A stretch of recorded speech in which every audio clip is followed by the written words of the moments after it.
while you were engaged in some kind of activity. She may have recorded you. You took her mobile phone after you killed her. The victim was beaten with an object. His throat was This defendant, Javon Connor, and his brother were the ones who killed her, and that's why we're here today. On Mardi Gras Day in 2018, a celebration in New Orleans was disrupted by a shooting that left Jamar Robinson and Byron Jackson dead and 2 others injured. The incident shocked the community and set off a lengthy criminal investigation. Authorities identified Derrick Groves as the suspect, and he was arrested and charged in connection with the case. And if you remember that jailbreak footage that was running, the first person out the gate, the fastest one, the one out the longest, was Mr. Groves. Groves was first convicted in 2019, but his conviction was later overturned due to a change in Louisiana law requiring unanimous jury verdicts in felony cases. What followed was a long legal process marked by retrials, a mistrial, and jury deadlock. In October 2024, a jury unanimously found Groves guilty again on 2 counts of second-degree murder and additional related charges. I think the biggest shock for me is just how evil some people can be, and evil to the point of it's funny to you. This is the end of a very, very harrowing saga for this office, for this community, but more importantly for these 2 families. They have had to be traumatized over and over again. Before sentencing could take place, Groves made national headlines in May 2025 after escaping from the Orleans Parish Justice Center along with several other inmates. He was captured months later in Atlanta and returned to Louisiana. The escape, I think, only amplifies and manifests his association with violence and accountability. And what it means to live in a civilized community. In December 2025, the court sentenced Derrick Groves to 2 consecutive life sentences plus 100 additional years, ensuring he will spend the rest of his life in prison. Officials said the sentence brought long-awaited closure to the families affected and ended a case that had stretched on for nearly 8 years. In January 2021, authorities in Mobile County, Alabama began investigating the death of Troy Barnhill, a 27-year-old man found inside his home. Investigators later identified Jeffrey Blackston, a resident of Wilmer, as the suspect. Blackston was arrested and charged with capital murder, with prosecutors alleging the crime occurred during a burglary. Additional charges were added as the case developed, and Blackston remained in custody as the legal process moved forward. The case took several years to reach trial. In late 2025, a jury heard testimony and reviewed evidence presented by both sides. This was a very brutal murder. The victim was beaten with an object. His throat was several injuries to his face and head. The evidence was overwhelming in this case. Murder weapons were found. The defendant confessed to having done everything. Prosecutors argued the circumstances met the legal standard for a capital offense, while the defense challenged whether those elements were proven. Our main argument was not that it didn't happen, but that he'd been staying there in the days prior, and there was no evidence of a falling out or any problems between the 2 that caused that permission to be revoked. After a brief period of deliberation, the jury found Jeffrey Blackston guilty of capital murder and related charges. Because Blackston was ruled intellectually disabled, the death penalty was not an option under Alabama law. As a result, the only possible sentence is life in prison without the possibility of parole. Formal sentencing is scheduled for February 2026, which will finalize the outcome of a case that has remained in the public eye for years and bring legal closure to the matter.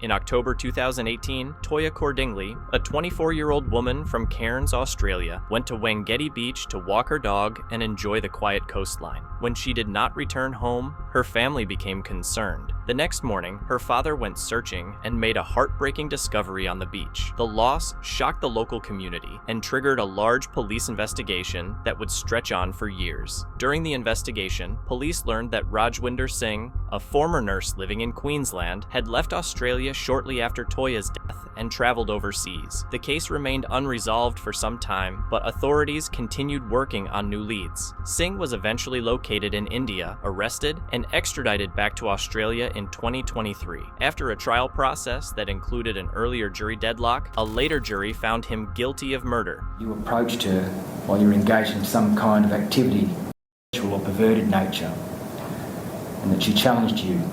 Given that you took her mobile phone after you killed her, it raises the prospect that she may have recorded you or sought to call the authorities after catching you doing whatever you were doing. This was a shocking and sickening episode of violence, cruelty and depravity perpetrated by you. You took flight like a gutless coward, lying to your friends, your family and your work about the reasons for your hasty departure. In 2025, nearly 7 years after Toyah Cordingley was found, the court sentenced Rajwinder Singh. As for the parole eligibility period, for the reasons I've expressed, I will fix that period as 25 years. He was sentenced to life in prison with a non-parole period of 25 years. The judge said the sentence reflected the seriousness of the crime and the deep, lasting impact on Toyah's family.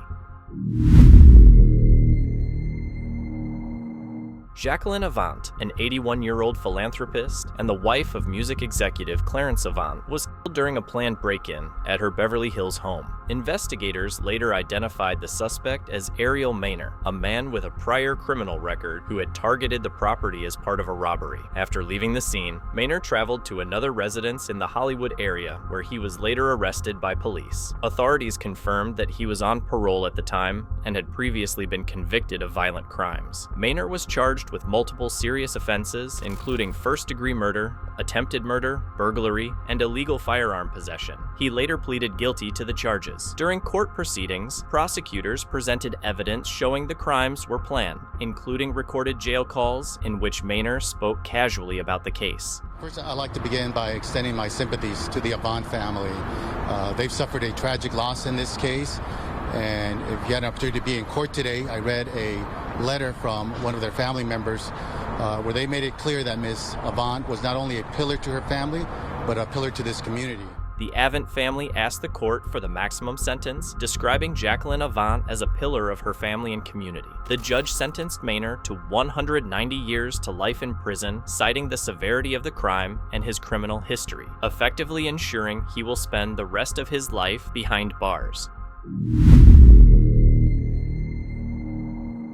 Stephen Alexander Hobbs was a married father of 2 from Crosby, Texas, who worked as an armed security guard in the Houston area. In the early 2000s, authorities began investigating a series of crimes involving women in East Harris County. In 2002, DNA evidence later connected Hobbs to the death of Patricia Ann Pyatt, whose remains were found near the San Jacinto River. Years later, in 2010, Sarah Jeanette Sanford was found deceased in a wooded area not far from Hobbs' residence. Investigators also questioned Hobbs in connection with the 2011 disappearance of Wanda Trombley, though he was never formally charged in that case. As more information emerged, authorities began to suspect that the same individual could be responsible for multiple crimes spanning several years. Hobbs was arrested in October 2011 and remained in the Harris County Jail as the case slowly moved forward. Prosecutors charged him with 2 counts of capital murder, along with additional charges tied to other offenses. Progress was delayed for years due to new DNA testing, Hurricane Harvey, and later, the pandemic. These are all allegations at this point. We're going to see what we can prove at trial. He invokes his right to counsel. As the trial neared, Hobbs' defense challenged the use of a 2011 police interview, arguing that he had requested a lawyer during questioning.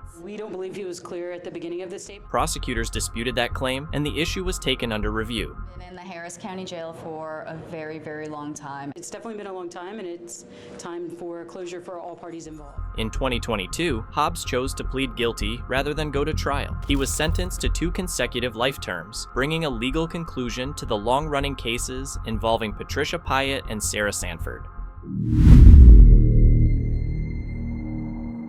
In August 2024, a incident took place on West Fairview Avenue in Dayton, Ohio, where several homes were struck. Inside one of those homes was Isabella Amor Carlos, who later died from her injuries. Police responded after residents reported hearing shots and found damage across multiple houses. Investigators later determined that dozens of shots had been fired in the area. Two brothers, Antoine Benson and Javon Connor, were identified as suspects and charged in connection with Isabella's death and other related offenses. The cases moved forward separately through the court system. Antoine Benson was tried first, and in December 2025, a jury found him guilty on all charges, resulting in a sentence of 67 years to life in prison. 3 houses on West Fairview Avenue were hit with a hailstorm of bullets. Shortly after, Javon Connor's trial began with jury selection and opening arguments. This defendant, Javon Connor, and his brother were the ones who killed her,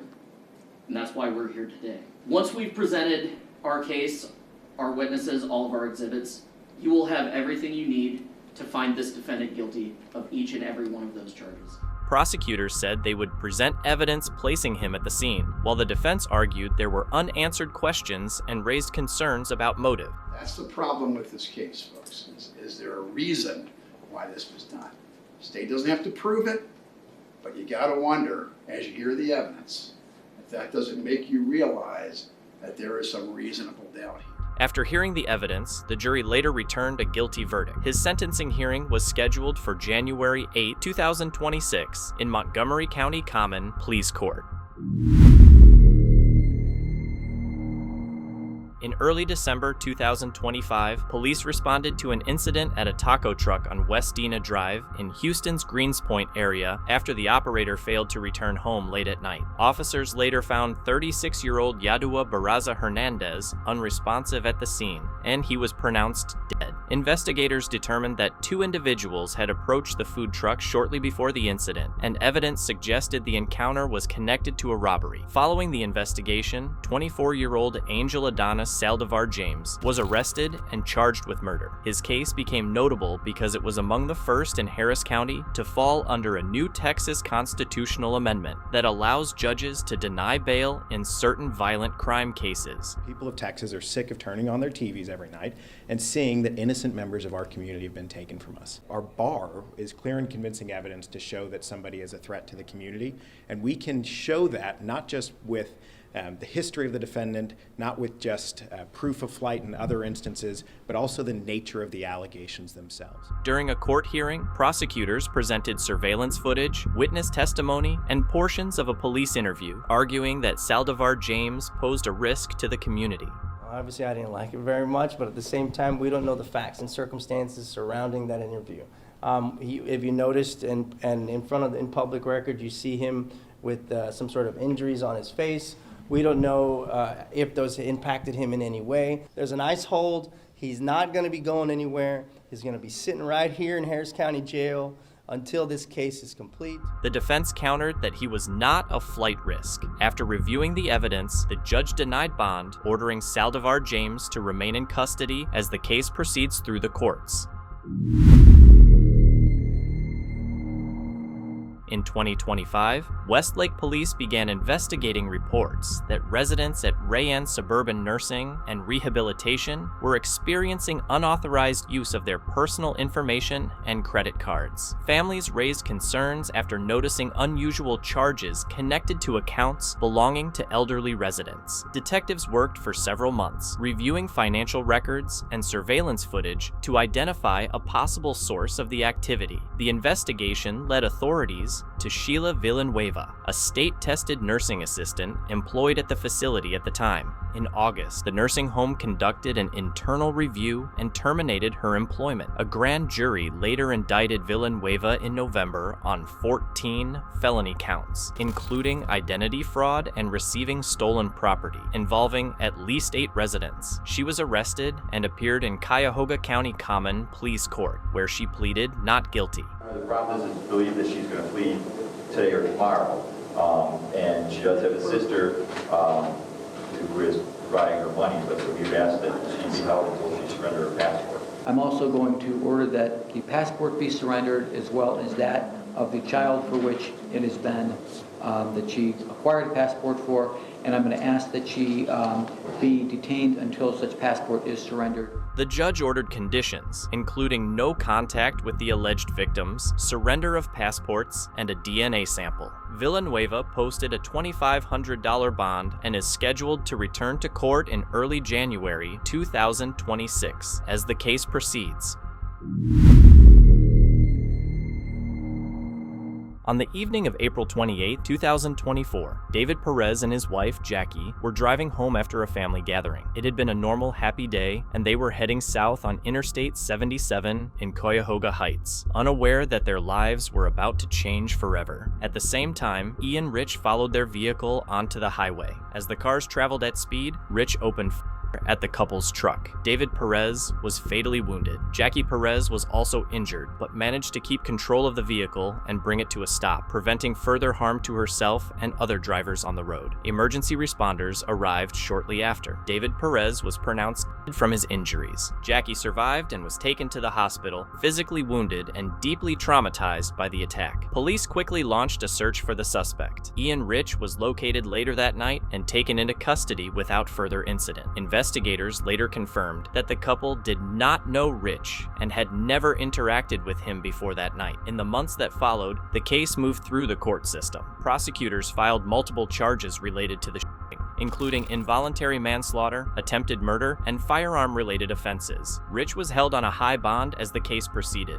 As the legal process continued, more details emerged about Rich's background. His family and defense attorneys described a history of mental health struggles and substance use, along with repeated attempts by loved ones to get him help. Prosecutors, however, focused on the irreversible harm caused by his actions and the lasting impact on the victim's family. In May 2025, Rich entered a guilty plea to the primary charges. As part of the plea agreement, other counts were dismissed. The court ordered detailed evaluations and reviewed extensive reports before sentencing. At the sentencing hearing, the courtroom was filled with members of David Perez's family. Prosecutors described the events of that night and asked for the maximum sentence allowed under the agreement.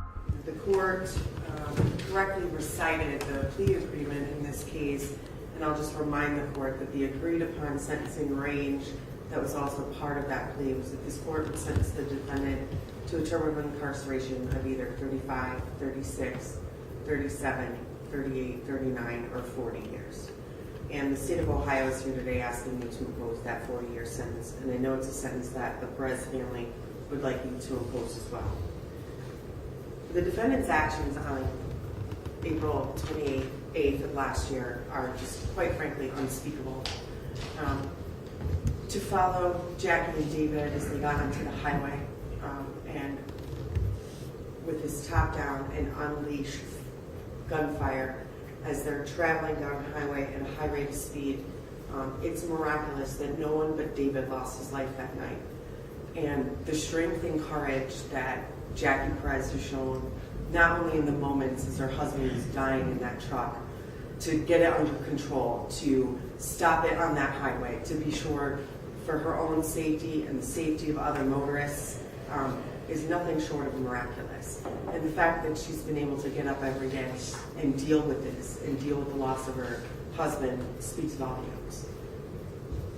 There's no other way to categorize this loss for the Perez family as tragic and difficult, and I know that they're going to express that to you this morning, Judge. I do have some exhibits marked so that you can see really the outcome of what Mr. Rich's actions were that day. These are a handful of the crime scene photos. There are, you can see where Ms. Perez was able to bring the vehicle to a stop on 77.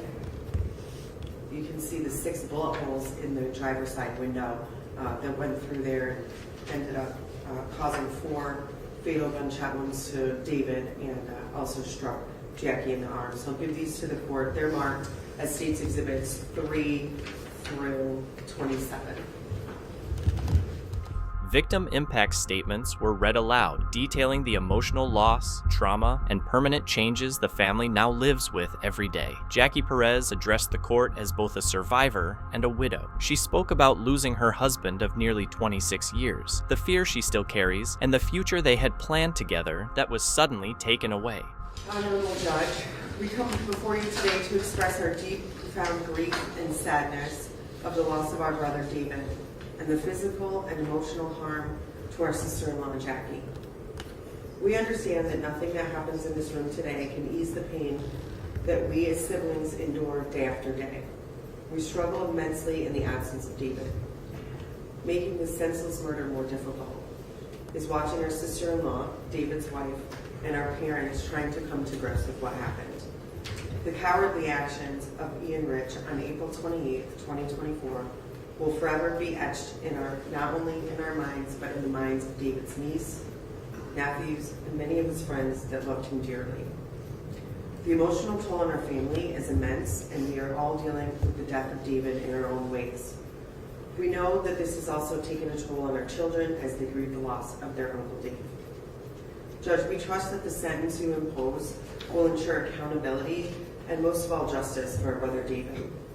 This sentence will help give us a path to continue to heal and honor our beloved brother for the genuine person he truly was. Respectfully, Melissa Perez, Tony Perez, and Teddy Perez. Good morning, Your Honor. Good morning. Before you begin, would you please state your name for the record? My name is Jackie Perez. I'm the wife of David Perez. Okay.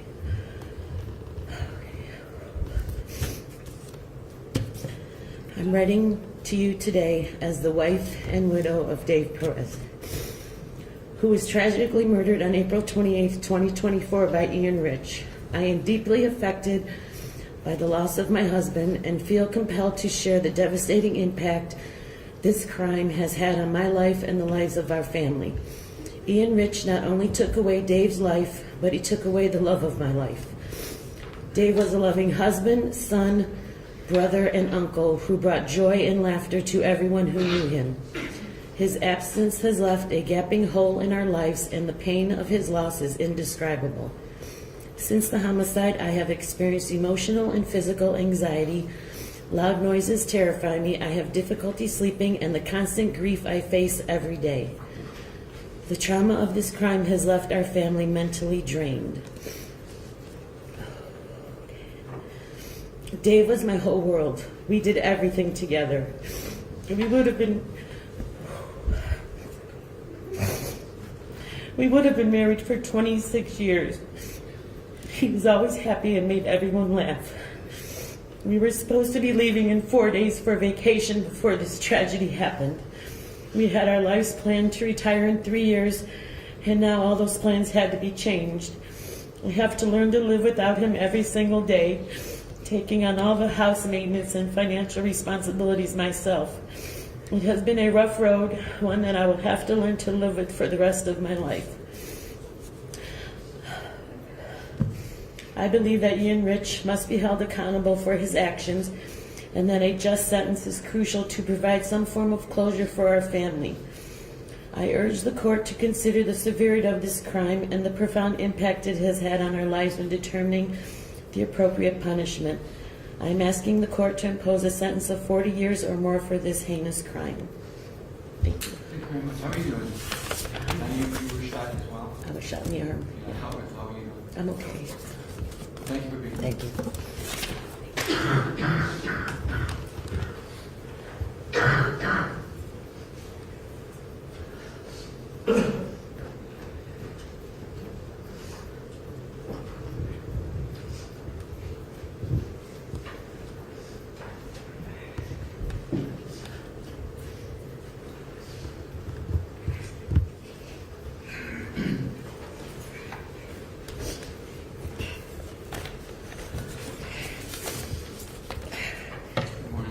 Good morning. My name is Sally Perez. I am the mother of David Perez.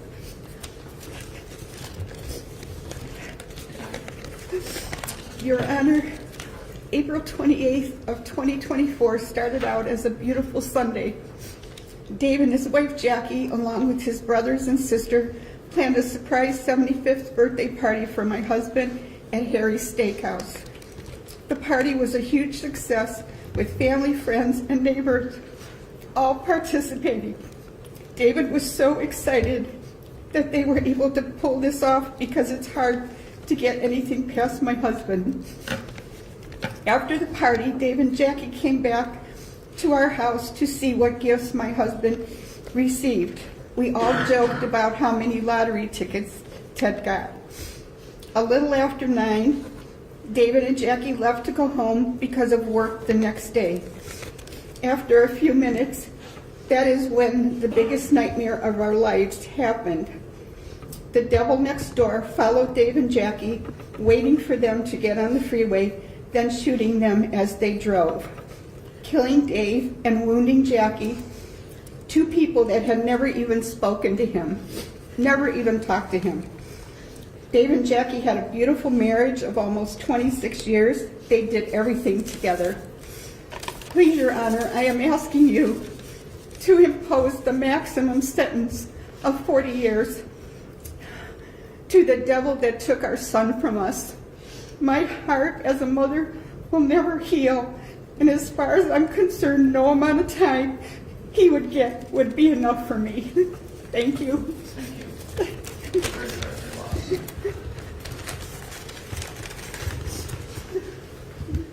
David Perez's mother spoke, describing the joy of the family gathering earlier that day and the devastation that followed only hours later. She asked the court to impose the harshest sentence possible, saying no amount of time could truly make up for the loss of her son. The defense acknowledged the seriousness of the crime and emphasized that Rich had accepted responsibility. His attorney outlined his lack of prior criminal history and ongoing mental health issues, asking the court to consider a sentence at the lower end of the agreed range. I would just begin by stating that nothing I'm about to say is in any way meant to demean the seriousness of what occurred here or in any way to demean the loss to the Perez family. Judge, I think we would all agree that this is a tragic situation. Your Honor, though, at this point, I do feel compelled to talk about Ian for a few moments as this is his sentencing. And Judge, I think often we say to ourselves, how did we end up here? And we try and look backwards and see what happened, what were the signs, what were the things, how did this occur? Judge, this young man is 30 years old and is indicated in the pre-sentence report he has no prior criminal record other than a couple of traffic citations. He's a graduate of Lake Catholic High School. He has an associate's degree from Lakeland Community College. He was employed for a number of years at the steel mills. Judge, I think when you look backwards, and you have the psychiatric history and psychological history before you, and I'm not going to reiterate that all, and I know you've read it and understand it. You have reports from our court clinic, reports from Dr. Stinson. But just to highlight this, throughout the years, he's been diagnosed with social phobia. Let me stop there. These are not excuses. They're not defenses. They're not justifications. They might be a reason or a mitigation of how this young man got here. He's pled guilty. He's acknowledged his guilt. He's acknowledged that this is not a defense, what I'm about to say, and he's agreed that he's going to serve 35 to 40 years in prison.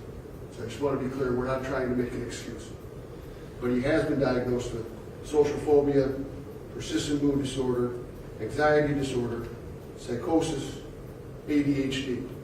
Those don't amount to a criminal defense, Your Honor, we all know that. But they do talk about the troubles that this young man had throughout his life. There was drug use. And we acknowledge that that drug use was voluntary in the sense that perhaps he was using it to mask those other conditions that he had. He did begin to use methamphetamine, and we acknowledge it's not a defense because the first time he took it, it was voluntary. Your Honor, however, though, that spiraled into a delusional psychosis that leads us here today. And again, I want to stress again, we're not saying that's an excuse. The court's aware to the depths that these delusions went. This young man owned a home, was working in the steel mills. He dismantled that home board by board, took all of the drywall off, was looking for where the FBI was listening to him. He was tunneling out of his basement. He was spraying herbicides because he had a delusion that that would keep these people away that were trying to get him. He was hearing voices. He was going to his mother's house to pour bleach down the drains. He was sleeping. It's the old proverbial, it's not a joke though. He was sleeping under tinfoil and bricks and boards. This delusion was that strong. And as indicated in the materials you have there, his family recognized this. His family called Newburgh Heights police. His mother called, I'm counting at least 9 well checks when she would talk to him and she would hear what was in his voice, the things that he was experiencing, the things that he was going through. And Newburgh Heights would go over there and try and do a well check, try and help him. They were aware of what was going on there. The family is very supportive. They're here in the back. They tried to have him hospitalized. They sent him to St. Vincent. You have all the materials. They did all the things they could because they were realizing and living these delusions with him. They didn't know at that time that it was a meth-induced delusion, but they were trying to get him help, and he believed these things in his mind, whether self-induced or not. Your Honor, there's not much more I can say. We look at a lot of homicides down here. We look at intent, and we look at people's backgrounds. I think when you look here, this is a troubled young man who voluntarily used some drugs that probably had a reaction on him that spun out of control like no other. But I do believe, and I don't think the doctors disagree, that this was a real delusion in his mind, that these folks were out to harm him. And we all know that's not true. And Ian knows that's not true now. Judge, he doesn't have a prior record. He's accepted responsibility. He's agreed to go away for 35 to 40 years. And I think there's a tremendous amount of things in his background that would suggest that a lower end of that range would be appropriate. Judge, I know you mentioned consecutive sentences. Just as a matter of the record, we obviously agree that there have to be consecutive sentences to get into the range that we have. So I don't believe the court's required to make those findings. We got the benefit of the plea. So I just want to place that on the record. That I believe that's how it works. No, that's a correct statement of the law, Judge. Okay, so I'll not make a finding on the record.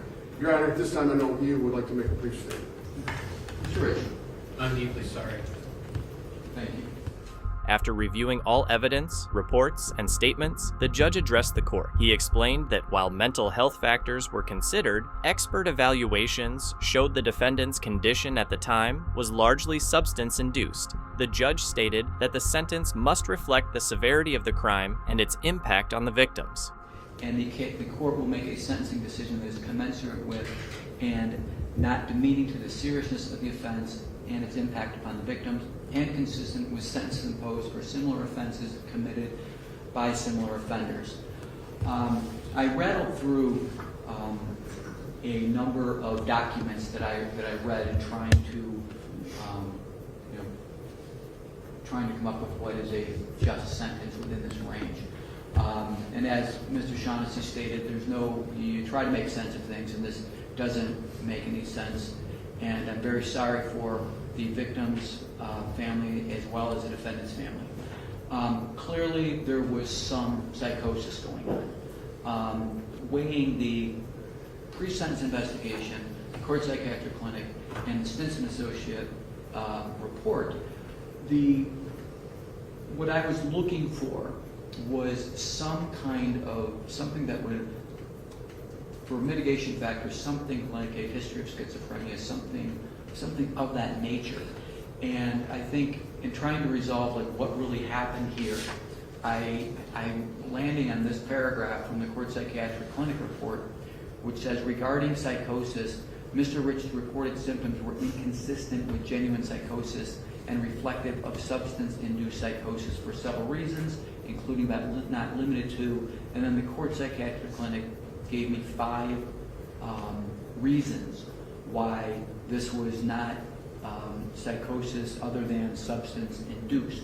So that would tend towards the higher end of the range when I consider all the documents that have been put forth before me, that I've read each of them numerous times, and I was reading these with that type of mitigation in mind. I just didn't find in any of these reports, and that paragraph kind of sums up what Mr. Rich's mental state at the time of this act. So again, having considered all of the information that has been put forth, the court sentences Mr. Rich on count 1 to 11 years plus 5 years on the specification. Count 1, the minimum is 11, the maximum is 16.5. On count 2, the court sentences Mr. Rich to 11 years plus 3 years to run with a firearm specification to run consecutive. And on count 6, the court sentences Mr. Ridge to 10 years for a total of 40 years to 46.5 years.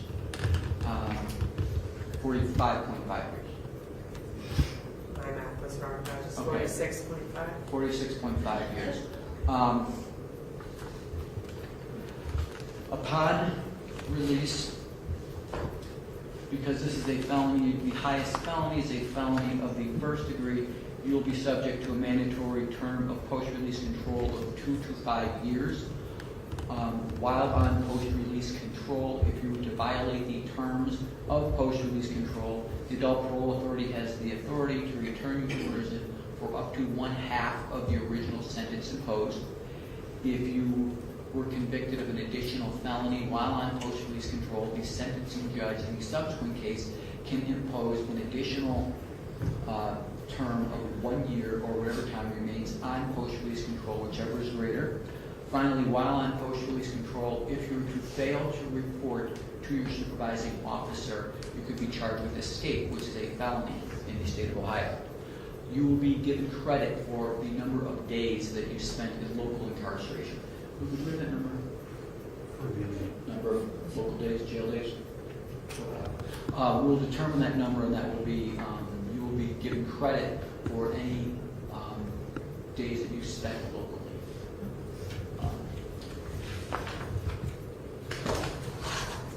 Again, to all the family members here, I'm sorry that we're here together under these circumstances, and I wish you all hopefully some sort of peace in the future. So, we are adjourned. Thank you. Ian Rich was sentenced to consecutive prison terms totaling between 40 and 46.5 years. The judge also outlined the conditions that would apply if Rich were ever released, including strict post-release supervision. As the hearing concluded, the judge expressed sympathy to both families, acknowledging the deep loss suffered by the victims and the gravity of the outcome for everyone involved. In April 2024, a devastating crash unfolded on Cleveland's west side at the intersection of Clark Avenue and Fulton Road. Juan Soto was driving a pickup truck when his vehicle struck another car with extreme force. The impact pushed the vehicles into a nearby Rally's restaurant, which caught fire. One woman, Gilmarie Quinones Rios, lost her life. Her sister survived but suffered life-changing injuries. Police investigating the scene determined that Soto had been driving under the influence and at a dangerously high speed before the collision. He was taken into custody and later charged with multiple offenses related to impaired driving and the harm caused by the crash. The case moved through the Cuyahoga County Court of Common Pleas. In August 2025, a jury trial was held, during which jurors heard testimony about the crash, the speed involved, and the condition of the victims afterward. After deliberation, the jury found Soto guilty on all major charges, including involuntary manslaughter, aggravated vehicular assault, and driving under the influence. Following the verdict, the court prepared for sentencing. A pre-sentence investigation was completed, and both sides submitted arguments. Prosecutors focused on the loss of life, the permanent injuries suffered by the surviving sister, and the risk Soto's driving posed to the community. The defense highlighted Soto's personal background, his family ties, and the fact that he remained at the scene after the crash and tried to help. Your Honor, the defendant is not a hero, he's a debtor. On April 22nd, 2024, he incurred a debt with our community that can only be satisfied with time in prison. After consuming alcohol that night, he got behind the wheel of a 2-ton Toyota Tundra and treated it like a toy. He went 94 miles an hour in a 35-mile-per-hour zone while he was intoxicated. And that decision cost Gilmarie her life. It cost her family, her children, a mother, her mother, a daughter, her siblings, a sister. Hillary will have to live with permanent disfigurement for the rest of her life that will constantly remind her of what is certainly the worst day of her life. The facts of this case are every person's worst nightmare, Your Honor. For Gilmarie's mother, for Hillary's mother to receive that call we all fear, The defendant had time to think about his conduct in the immediate aftermath of what he did. He had time to think about it because he blamed the victims for the collision that he caused. If there's ever a case, Your Honor, where the maximum penalties are appropriate, it's this one. Anything further on behalf of the state? Your Honor, Virginia Lopez is here. She is one of Yomarie's and Hillary's family members. It is my understanding that she would like to make a statement to the court on behalf of their entire family. All right, and so you can come forward to the podium, and you need to please state your first name and your last name, and spell your first and last name as well. My first name is Virginia. My last name is Lopez. Virynialopez.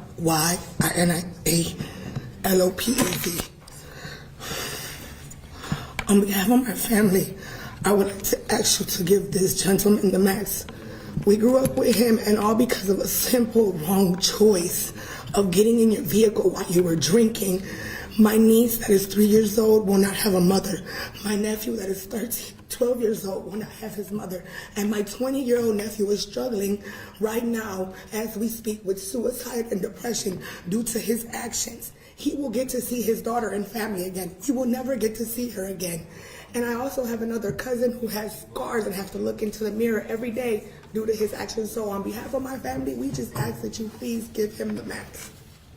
That's all we have to say. Okay, thank you. At the sentencing hearing, family members of the victims addressed the court. They spoke about the impact of the crash, the absence left by Gilmary's death, and the long-term challenges faced by Hillary and her loved ones. Judge Maureen Clancy then delivered the sentence.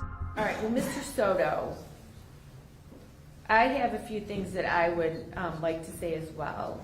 As I did have the opportunity to hear the facts of these offenses through the jury trial and hear of the significant loss of life, the significant debilitating permanent injuries sustained to the second victim, the damage and destruction that occurred as a result of your actions. And it was simply overwhelming to hear. And when you make a decision to drive in the manner that you drove that evening, while under the influence, driving at an outrageous high rate of speed, you put an entire community at risk for the loss of life, for the loss of property, for causing irreparable injury to others. And it's 100% foreseeable that something of this significance, something of this magnitude would occur because of that decision that you made. And it's so incredibly senseless for you to get behind the wheel of a car in the state that you were in and drive in the manner that you drove. It's completely senseless that you would put so many people at risk. And while you may not have had the intent to commit the crimes that you committed, your decision to drive under these conditions and drive in the manner in which you drove, the results were, as I've already stated, foreseeable. And you are responsible. And as I stated as well, when you make a decision to drive under the influence, that you place so many other lives at risk. Anyone who could just be traveling the roadways on that particular time and place, anyone who could have been in that vicinity, you put the entire community, people who just are living their lives, and you put everyone at risk. And those who attempted to save the life of the victims involved in this, you put their lives at risk too, as your actions created a significant fire And so anyone in that area was at risk based on your actions. And this court's responsibility isn't simply to punish you, but it's to protect the community as well. And when you make that decision to get in that vehicle and drive under the influence, the manner that you drove, you put everyone in the community at risk for no reason. And people, as I stated, are just trying to live their lives and do what they do on a normal, regular day, and then have to fear someone in your situation. And that's what's so incredibly disturbing here in this situation. And as I've already stated, so incredibly senseless, as it could have been avoided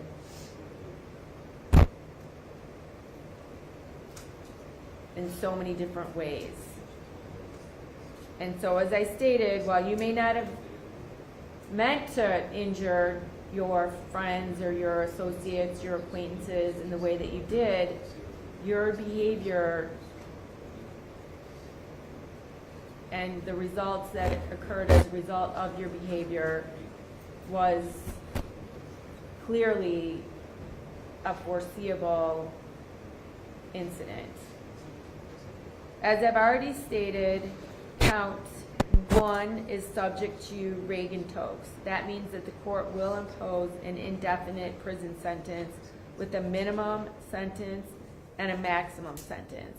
So now I will advise you of Reagan Tokes, that it is rebuttably presumed that you will be released from service of the sentence on the expiration of the minimum prison term imposed as part of the sentence, or on the offender's presumptive earned early release date as defined in section 2967.271 of the revised code, whichever is earlier. That the Department of Rehabilitation and Correction may rebut the presumption described in Division B2C small I of this section if at a hearing held under section 2967.271 of the revised code, the department makes specified determinations regarding the offender's conduct while confined, the offender's rehabilitation, the offender's threat to society, the offender's restrictive housing, if any, while confined, and the offender's security classification. That if, as described in Division B2C small I of this section, the department at the hearing makes the specified determinations and rebuts the presumption, the department may maintain the offender's incarceration after the expiration of that minimum term or after that presumptive earned early release date for the length of time the department determines to be reasonable, subject to the limitations specified in section 2967.271 of the revised code. That the department may make the specified determinations and maintain the offender's incarceration under the provisions described in Divisions B, 2, C, small I, and double I of this section more than one time, subject to the limitations specified in section 2967.271 of the revised code. That if the offender has not been released prior to the expiration of the offender's maximum prison term imposed as part of the sentence, the offender must be released upon the expiration of that term. And as I stated, count 1 is a qualifying offense. In this situation, there were multiple victims, 2 victims. On count 1, involuntary manslaughter, there's a loss of life. There's no more seriousness of that offense than the loss of a life. And as a result of your actions, a life was lost senselessly.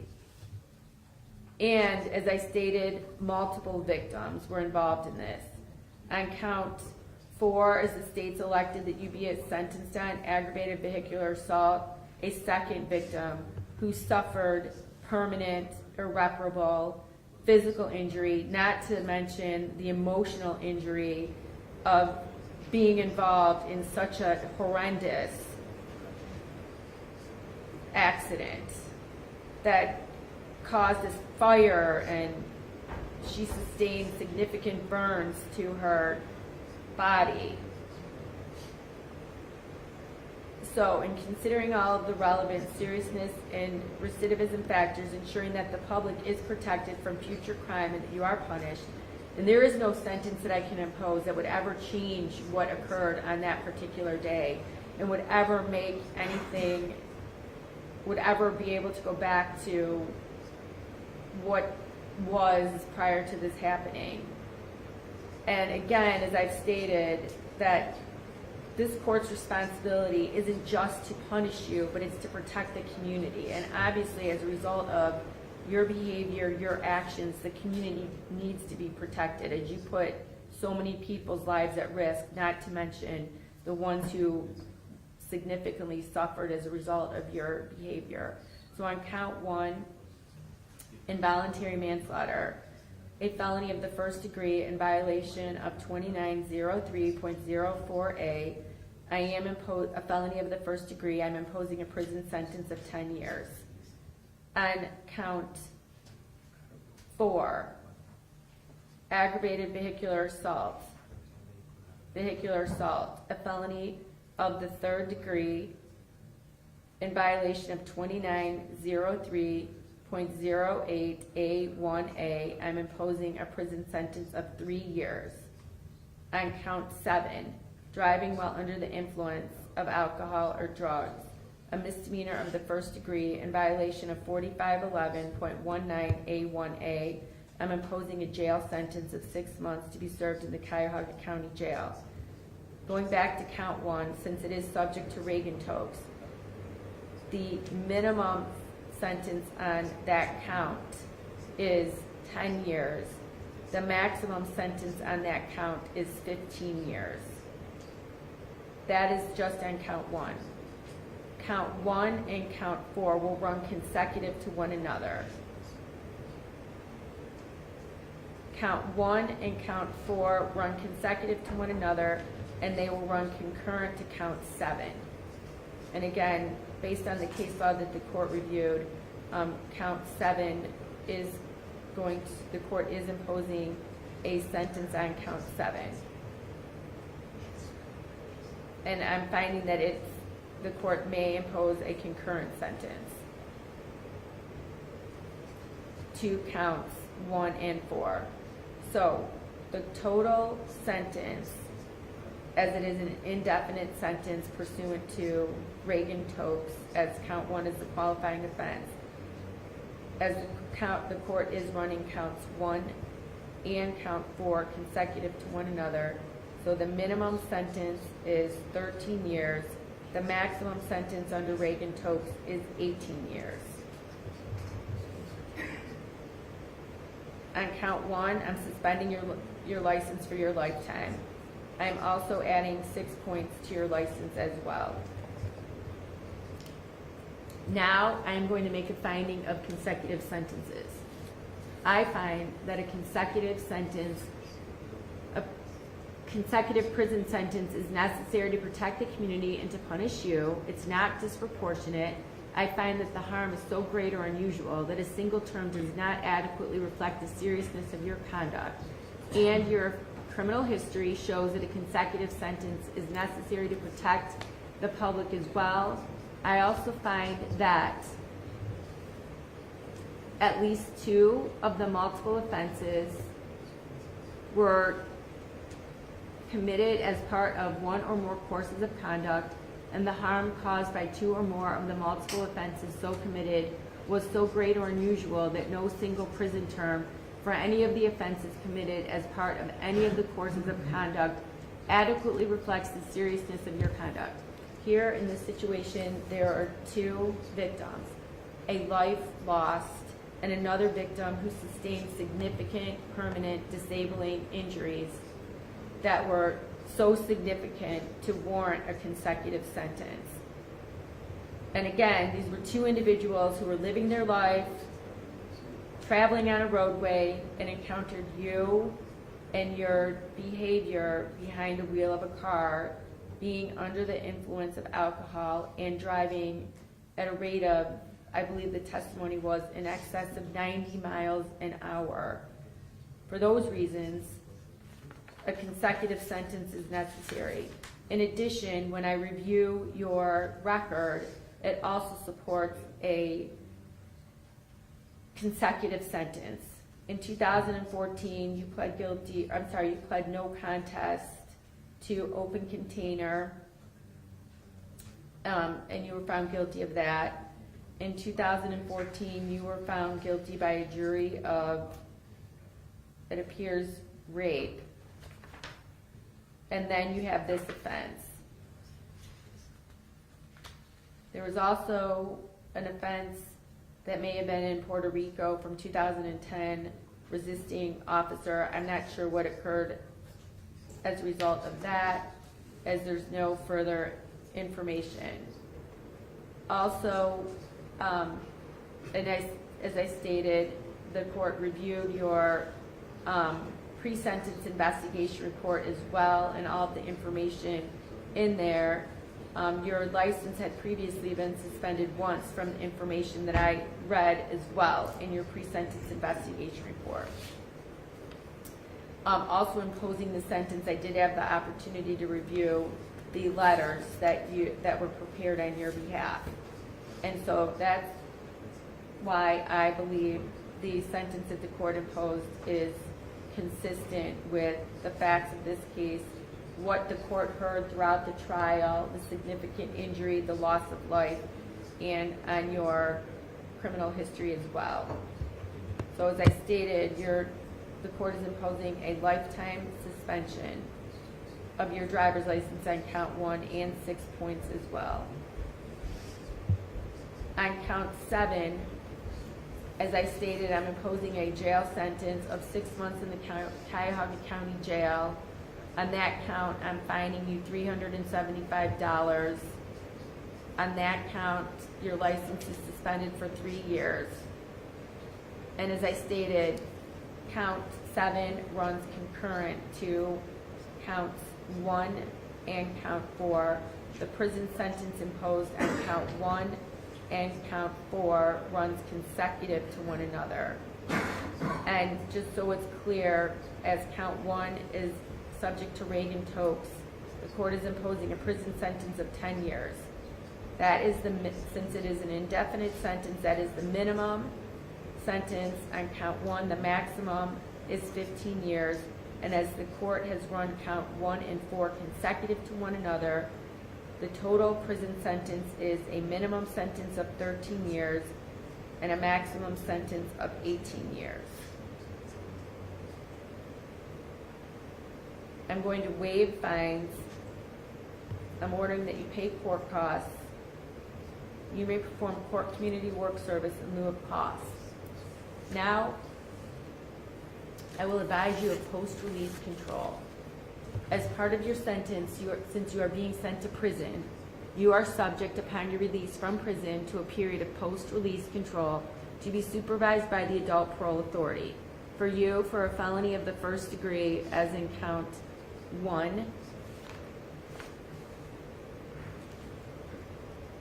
it is a mandatory minimum of 2 years up to a maximum of 5 years. On count 4, I believe it is a crime of violence. Is that correct, or is it not? A felony of the third degree?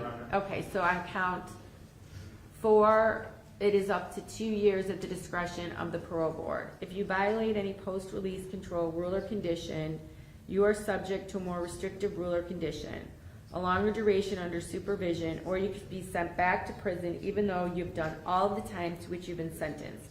You could get up to 9 months in prison for each rule violation. The total for all rule violations cannot be any more than 1/2 of the prison sentence you receive, unless the rule violation is for committing a new felony, in which case you could receive a prison term of the greater of 1 year, or the time remaining on post-release control. In addition to any time that you receive for the new felony, this prison term must be served consecutively to any prison term that you received for the new felony. As I stated, I'm waiving your fine on the other counts and imposing a fine of $375 on count 7. I'm ordering that you pay court costs, but you may perform court community work service while you're incarcerated in lieu of court costs. And now, before I read you your appellate rights, may I see the lawyers for a minute? After merging certain counts as required by law and applying Ohio's indefinite sentencing rules, the court imposed a prison term with a minimum of 13 years and a maximum of 18 years. The judge also ordered a lifetime suspension of Soto's driver's license and explained the strict conditions that would apply if he is ever released. Soto indicated his intent to appeal, and the court appointed an attorney to represent him in that process. With sentencing complete, the case moved into the appellate phase, closing a chapter that began with a single decision on the road and ended with lasting consequences for everyone involved. Big thanks to our viewers for joining the courtroom journey with us. Your interest in the stories of justice is what keeps our channel alive.